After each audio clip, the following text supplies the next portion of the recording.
Alors c'est un moment un peu exceptionnel, puisque Mariette fête ses 80 ans, ses 80 ans, ses jours. Ça fait 25 ans, en tout cas je pense 15 ans. Chaque fois qu'on parle, qu'on s'exprime ensemble, ou qu'elle s'exprime au nom du groupe, on a 2, 3 éléments qui reviennent. Alors le premier, c'est qu'elle a le mot de la fin. Je ne sais pas comment elle fait, mais elle trouve toujours la formule, la phrase incroyable. Le deuxième, c'est qu'elle nous dit elle-même, mais moi je ne suis pas toujours sûre de ce que je vais dire, alors je me réfère à toi Théo. Alors qu'en fait, effectivement, moi je communique bien, mais qui c'est qui est la plus grande porteuse de sens? Eh bien c'est quand même elle, c'est quand même elle qui nous inspire. Puis le dernier truc, c'est que la première chose qu'elle dit, alors je vais le dire, comme ça elle ne le dira pas, c'est oui alors je suis là pour soutenir Théo, puis aider Théo. Alors c'est vrai, elle n'a jamais habité dans une maison, elle a toujours été autour. Elle a toujours été la marraine qui, entre guillemets, était là pour faciliter, pour être la médiatrice, pour être celle qui nous aidait à garder le nord, à rester cohérent. Elle a habité toujours dans une micro-communauté avec ses enfants, avec des gens de gauche et de droite dans le monde entier, avec ses projets. Mais surtout, elle a le bon mot et je crois qu'on va pouvoir l'écouter avec notre cœur. Merci à toi. Mariette.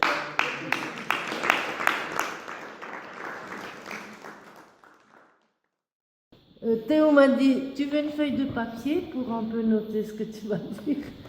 Et je n'avais pas envie, je me suis dit, ça sortira ou ça sortira pas. Mais c'est l'amitié qui était le moteur de tout. L'amitié et l'amour, voilà. Je l'ai soutenu, mais comme les supporters, on fait toujours la confusion entre soutenir et supporter. Mais ça a deux sens, je t'ai aussi supporté. Cette SMA-là, c'était notre enfant. Non, on était 3 au début, avec Marie-Jeanne, je me souviens encore. Et Johanna? Non, mais après Johanna est venue. Oh, ben la semaine d'après. Oui, mais la toute première Johanna gestation. avait fait les Baouls en 93. Oui, non, mais la SMALA, la création de SMALA, En 2004. il y avait Marie-Jeanne, toi et moi, Oui. devant le MAD, il y avait Oui, des tables. mais la semaine d'après, elle s'installait à Caroline, Johanna. Ah, d'accord, ouais, c'est vrai. Bon, alors il y a eu On tellement était de 4. maisons. Il y avait 2 générations. Voilà, C'est vrai. ouais. Il y a eu tellement de maisons qu'on a reconstruit. On est arrivé à Mont-d'Or, les WC avaient été cassés, il n'y avait pas d'eau, les vitres avaient été cassées complètement. La société propriétaire avait voulu sécuriser les lieux pour pas qu'il y ait d'autres gens qui viennent, donc ils avaient tout cassé. Puis nous, on est arrivés là-dedans, puis on a tout reconstruit pour pouvoir... Et je me souviens, j'allais chercher de l'eau à la fontaine à côté pour faire à manger sur des réchauds à gaz. Et puis on avait les toilettes, il fallait aller chercher de l'eau pour mettre dans ce qui restait. Enfin bref, c'était épique, mais magnifique. Moi je suis la marraine, donc j'ai pas des fonctions vraiment opérationnelles dans ce mal-là, mais des fois je règle les conflits, je suis un peu, vous voyez, je suis la plus âgée, donc la matriarche un peu, comme chez les éléphants. Je fonctionne beaucoup à l'intuition, comme j'ai fait les arts déco à Paris, donc je suis plutôt imaginative et c'est l'intuition qui me guide dans beaucoup de domaines, dans ma vie d'ailleurs. Ce qui m'a beaucoup attirée dans ce projet, c'est la notion de partage. On est bien conscient que dans cette humanité, on sera obligé de partager. Déjà, j'étais très concernée aussi par le problème de l'eau. J'ai lu le livre de Jacques Benveniste sur la mémoire de l'eau. C'est un chercheur français qui a fait des études fantastiques sur l'eau. Et l'eau, c'est vraiment l'élément vital de notre humanité, de la terre entière, pour les bêtes, pour les humains. Donc la gestion de l'eau, ça va être quelque chose de très très important qui va venir. Alors il faut faire des grands efforts pour moins consommer, décroître au lieu de croître constamment. La décroissance, ça aussi, tu n'en as pas parlé, mais c'est important. Il faut vraiment que les gens comprennent qu'on amorce un chemin qui va vers la décroissance. Et on peut très bien vivre avec beaucoup moins, Moi, j'ai plus de voiture, que de scooter, plus rien, mais j'ai mon abonnement DTL et puis je marche. Alors, j'ai une double vision, c'est pour ça que j'ai cette lunette avec un prisme, parce que sinon, je vois deux images l'une sur l'autre. Mais je vis doublement et j'ai doublement de plaisir à vivre.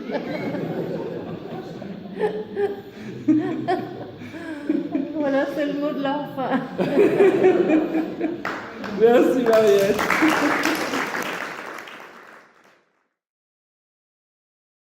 On va parler un peu de l'avenir. Il y a Christiane qui est arrivée dans le réseau il y a une année.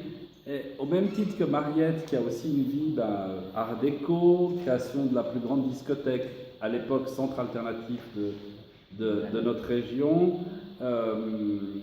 et puis plein d'autres activités de Mariette, des projets de tout type. Elle a vraiment une histoire de vie, mais ce n'est pas la seule. Il y a une autre personne qu'on a découvert il y a 1 an et demi, qui a une histoire de vie qui l'a amené à s'associer à la tribu de la Smala pour développer un nouveau lieu dont elle va nous parler, qui est son intention de développer, donc c'est l'avenir.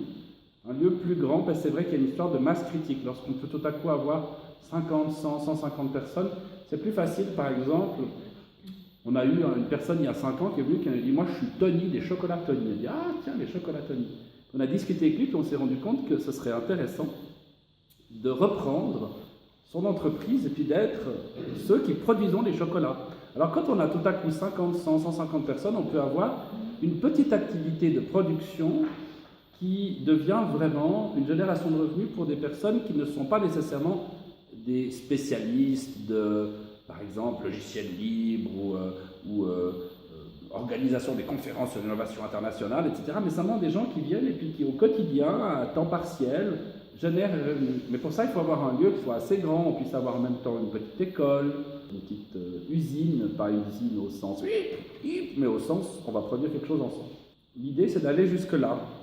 Il y a des régions en Suisse romande, qui est notre seul lieu de développement actuel, qui est encore facile d'accès, c'est la région de la Gruyère. Donc elle va nous parler de ce projet et elle-même, son histoire de vie, elle a en même temps des compétences de gestion de projets informatiques, de gérance immobilière, de développement personnel, de soins santé, d'organisation de salons bien-être, et on en est qu'au début. Elle s'appelle Christiane Colli, elle vient vous parler de ce projet. Merci à toi Christiane. Bonjour tout le monde. Je suis très heureuse et impressionnée en même temps d'être là en face de vous. Donc oui, tout ce qu'a dit Théo tout à l'heure, c'est mon projet. C'est vivre ensemble, avec chacun bien sûr son espace commun, et puis faire un jardin ensemble, et puis faire du covoiturage peut-être, et faire chacun dans son domaine de compétences participer. Donc voilà, c'est l'idée en gruyère, parce que je suis gruyérienne et j'adore la gruyère, la verte gruyère. Mais c'est pas coulé dans le béton, mais c'est la préférence, on dirait comme ça. C'est pour ça que dans le cadre de l'organisation des salons, un jour, je me suis dit, il faut que je parle d'éco-village, de choses comme ça, et j'ai trouvé Théo, je l'ai invité à venir à une conférence. Voilà, et depuis on se voit, je participe aux soirées Smala Coco qui sont très sympas, je vous conseille de participer. Comme ça, vous pouvez prendre un repas, manger avec des gens qui vivent dans un écolieu et parler avec eux pour savoir comment ça se passe, voilà, pour déjà commencer peut-être à vous imprégner si vous êtes intéressé par ce genre de choses. Donc, mon projet à moi, c'est plutôt en gruyère de préférence. Alors si vous aimez vous occuper des poules, comme je disais tout à l'heure, ou faire du jardinage, ou oui, du covoiturage. Alors le projet est embryonnaire pour l'instant, mais malgré que j'ai essayé de le pousser du pied vu mon âge, il persiste, il résiste très bien, donc je continue à élaborer des plans, à le promouvoir dans mes emails, des choses comme ça. Et j'ai de plus en plus de contacts de personnes intéressées pour faire quelque chose d'intergénérationnel. Les grands-parents qui gardent les enfants pendant que la génération adulte est très occupée, va travailler. Voilà, c'est un autre exemple. Je suis une fille de paysan de la campagne, donc j'ai envie de retourner à la terre. Voilà. Alors moi, je vais peut-être te proposer qu'on ait un mot de la fin, je dirais terre à terre. Oui, d'accord. Les deux pieds. Alors, beaucoup de gens regardent ce genre de conférences, réfléchissent, etc. Puis à ce moment-là, ils disent, bon, maintenant, on veut faire, on veut acheter, on veut commencer. Et là se pose la question, qui c'est qui va payer, comment ça va faire? Donc, probablement que ça va faire partie des questions qu'on va entendre après. Mais la réponse, finalement, elle est assez simple. S'il y a des gens qui sont prêts à mettre une certaine somme, là, on l'a estimé assez bas. On a mis 2000 francs par personne. Hein, pas par pièce, mais par personne. Personne. Si les gens sont prêts à mettre 2000 francs par personne sur le compte d'une coopérative qui a une certaine solidité, comme c'est notre cas, puisqu'on a quand même un patrimoine, une histoire, des organes de contrôle, ou alors sur le compte d'un notaire, avec un contrat de 3 lignes qui dit simplement, si le projet se fait et que je n'accepte pas de signer un bail pour un loyer qui a été prédéfini, par exemple 300 francs par pièce. Si le projet se fait et que moi finalement je change de projet, je perds mes 2000 francs. Si le projet se fait et que je souhaite y habiter, eh bien ces 2000 francs c'est le début de l'argent que je devrais mettre, et voilà combien je devrais mettre en l'occurrence dans la gruyère pour chaque pièce en fonds propres. Il faudrait sortir environ 20 000 francs. Donc je mets 10% de ce que je devrais mettre par pièce dans lequel j'aimerais habiter. Et c'est donc très concret. Ça, c'est typiquement ce qu'on appelle un plan financier ou un montage financier, où avant de s'engager, on dit voilà. Alors nous, on a dit qu'il fallait environ 20 personnes à 2000 francs, donc 40 000. Avec 40 000 francs, qu'est-ce qu'on fait? On va voir les banques, on leur dit regardez, j'ai des gens qui sont prêts à signer des baux. Ils ont non seulement signé un accord tout simple disant qu'ils s'engagent à signer un bail, en plus ils ont mis 2000 francs. En conséquence, si vous, la banque, vous nous prêtez 80% des fonds propres et que nous, on s'engage à trouver les 20%, eh bien le projet va se faire. Mais pour qu'on trouve ces 20%, il faut déjà que vous nous ayez dit que vous vous engagez sur les 8 ans, à condition que nous trouvions les 20. Donc la banque nous fait un courrier, comme les gens qui ont placé l'argent, elle nous dit « Ok, si vous trouvez les 20%, nous on vous prêtera les 80%. » Et donc, le mode de fonctionnement au final, c'est qu'on peut dire on a des gens qui ont déjà mis la main à la pâte, qui ont mis la main au porte-monnaie, et s'ils annulent, eh ben on aura de l'argent, 40 000 francs, disons si on a la moitié qui annule, on aura 20 000 francs, pour passer des annonces, pour organiser des soirées, pour stimuler dans des stands et pour retrouver des gens qui vont les remplacer. Et ça suffit. C'est pas plus compliqué que ça. Mais en fait, c'est très très compliqué parce que presque toujours les gens sont là, assistent et attendent que les autres se décident.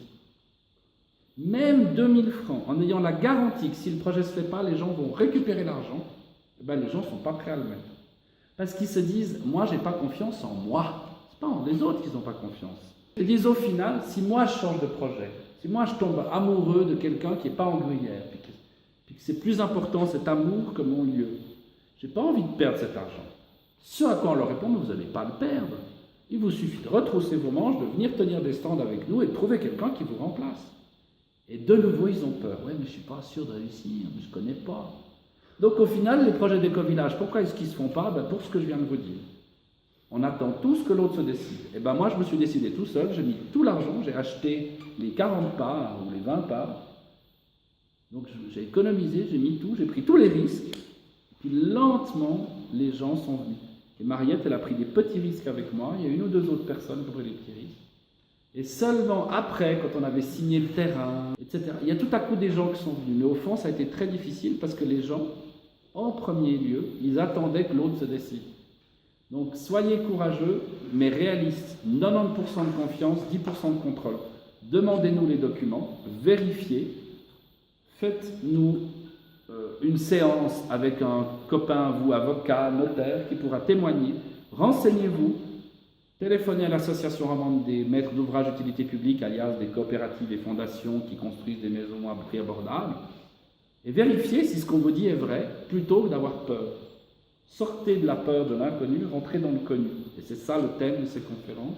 Donc c'était pour avoir le courage de passer du rêve très important du covoiturage, d'entraide familiale, à la pratique encore plus importante du financement pour que le rêve devienne réalité. Merci à vous. Voilà, le financement c'est important, mais un deuxième élément hyper important, c'est l'envie de partager. Bien sûr. D'être, voilà, partager. Et les gens, à mon partage. sens, alors ça je peux peut-être me tromper, on peut déjà d'ailleurs commencer un débat, mais à mon sens, les gens, ils ont envie, c'est juste qu'ils ont...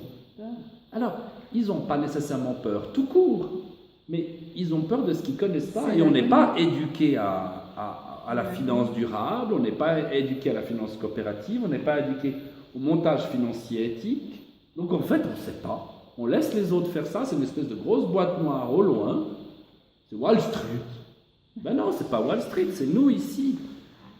Et donc, moi, je m'anime des fois un peu fort dans ce thème parce que je trouve important de ne pas laisser les belles idées au stade d'idées et de les transformer en graines qui ont germé. Et pour qu'il y ait ces graines germées, ben, l'eau à mettre, des fois, c'est de signer un document puis d'appuyer sur le bouton Enter de son e-banking. Moi,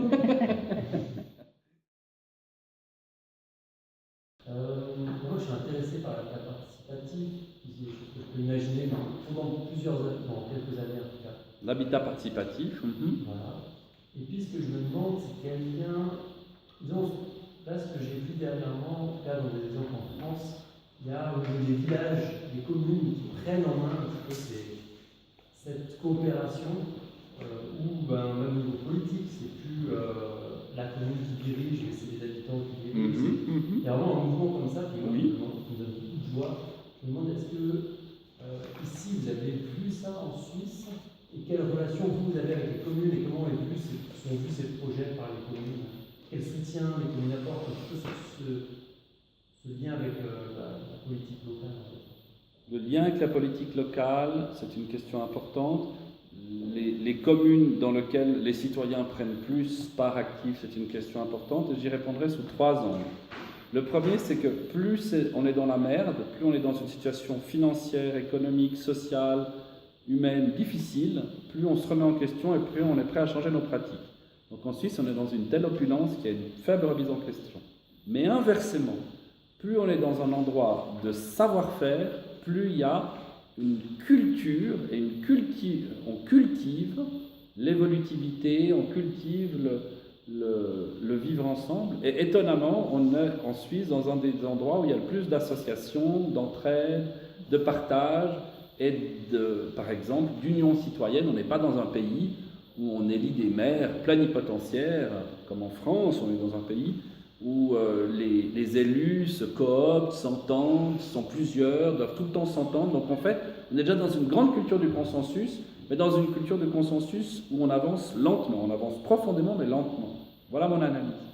Le dernier élément, c'est que le budget participatif qui vient principalement de Porto Alegre, qui est d'ailleurs décrit dans le livre Écopole, qui consiste à donner non pas seulement la possibilité aux gens d'écouter, de donner leur opinion, mais bien de gérer une partie du budget. Par exemple, de dire, dans tel quartier ou dans tel coin de la commune, dans les petits villages ou même dans les grandes villes, ça se fait encore très peu en Suisse. Ils ont essayé, mais en fait, ils n'avaient pas beaucoup de courage pour aller au bout de la démarche. On va vous donner, par exemple, il y avait un budget de 500 000 ou 1 million ou 5 millions pour tel quartier où il y a 500 personnes. Vous pouvez choisir avec ce budget si vous voulez plutôt faire des aménagements de quartier, payer un policier, payer un animateur socioculturel, organiser une fête de fin d'année gigantesque, rénover les façades des maisons. Vous avez le choix.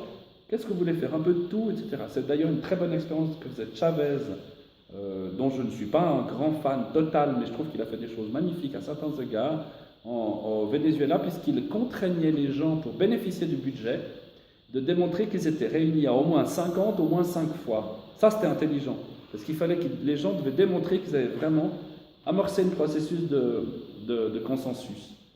Alors en Suisse, il y a ça. Dès que tout à coup on a la loi sur l'aménagement du territoire qui change, sans même recevoir un courrier du syndic, du maire de la commune, ou je ne sais pas quoi, disant on va devoir aménager, dire différemment, tout à coup les gens se sentent pris à la gorge, tous les propriétaires se disent « oulala, on va me réduire mon terrain à construire et tout », ils se jettent tous sur la réunion et ils posent tous 1000 questions, ils montrent tous qu'ils sont scandalisés et tout et tout. Donc en fait les gens gardent quand même beaucoup leur patrimoine et leur ouverture participative est faible. Et en France, il y a des endroits qui sont ce qu'on appelle les régions, entre guillemets, désolées, des régions isolées. Il y en a aussi en Suisse, hein, les Grisons, le Jura, certaines régions de montagne, etc. Donc dans ces régions-là, il y a plus de solidarité, plus de participativité, parce qu'on est dans la M. Et malheureusement, la culture de la citoyenneté est souvent liée à la souffrance et pas nécessairement beaucoup au plaisir. Alors que là, on est dans l'arc lémanique, on est dans l'endroit le plus désiré, patrimoine de l'UNESCO pour le Lavaux, etc. Donc, qui c'est qui va vraiment se poser la question de Voilà mon analyse. Ceci étant, il y a des initiatives magnifiques, puisque justement, le tissu associatif est exceptionnel. Et dans notre région, il y a un nombre d'actions de solidarité exceptionnelles, mais elles restent avec le chacun chez soi, la propriété privée. C'est pour ça qu'on a dans le contrat social d'Asmona défini à la base qu'il y avait 3 prérequis qui étaient l'efficience énergétique évidente, mais facile finalement puisqu'il y a quand même beaucoup de documentation, la propriété non spéculative, donc en coopérative, beaucoup plus difficile, et la troisième, l'intention de partage. Et c'est là que les communes ont très peu de marge de manœuvre, tant en Suisse qu'en France, parce que si les gens n'ont pas l'intention de partage et n'ont pas l'intention de, entre guillemets, sortir de la spéculation foncière, immobilière, on est foutu. Et les gens n'ont pas cette intention. Aujourd'hui, il faut créer des lieux, c'est pour ça qu'on a créé le label Écopole, les services Écopole, créer des lieux qui avant tout choisissent de sortir de la spéculation, de ne pas considérer l'efficacité énergétique comme une option mais comme un prérequis, et l'intention de cohabitat. On a une personne qui est venue manger avec nous il y a quelques minutes qui disait qu'elle accueille d'une part des réfugiés et d'autre part des étudiants, et troisièmement elle a des locataires standards, et qu'entre ces 3 groupes, déjà les gens disent « oui mais je n'ai pas l'intention d'accueillir, de cohabiter avec des réfugiés par exemple ». Ils n'ont pas l'intention. Mais ils acceptent du bout des doigts, puis quand ils voient qu'il n'y a pas trop d'emmerde, ils disent finalement pas trop mal, voire peut-être, alors là je projette, mais peut-être qu'ils les utilisent encore. Ouais, mais moi je suis sympa, hein, j'accepte qu'il y a un réfugié dans la même maison que j'habite, alors qu'ils sont juste locataires. Donc je caricature, mais en fait, on est quand même dans une société où les médias, tout nous fragilisent, nous font peur, hein, la guerre en Palestine, l'Ebola, etc. Donc les gens sont comme ça. Donc le degré de participativité, il est éventuellement sur la grande merde, mais c'est tout. Alors qu'en fond, on devrait se rendre compte que c'est ça le développement durable, c'est ça la décroissance soutenable. C'est le lien social, plus de biens, moins de liens, et on en est très loin. C'est pour ça qu'on a créé des lieux protégés, pour pas justement, pour booster la transition vers une écologie sociale, et pas juste avoir des écologies sociales de façade. Il y a des initiatives exceptionnelles, et je regrette de ne pas pouvoir les valoriser plus, mais si on creuse, selon mon expérience de gestion de plus de 500 projets d'innovation sociale avec des fonds européens, avec des activistes locaux, sans argent, avec argent. J'ai testé un nombre relativement conséquent de formules et j'ai vu que globalement l'impact était fait parce qu'il n'y avait pas cette protection contre les concurrences déloyales que sont le tout individualiste ou l'assistentialisme. C'est un positionnement et on n'a en aucun cas dans l'équipe d'Asmala l'idée que c'est la seule formule. Mais on pense qu'elle est très importante à respecter, créer des lieux, des pôles d'écologie communautaire protégés de ces lenteurs administratives et de ces abus individualistes.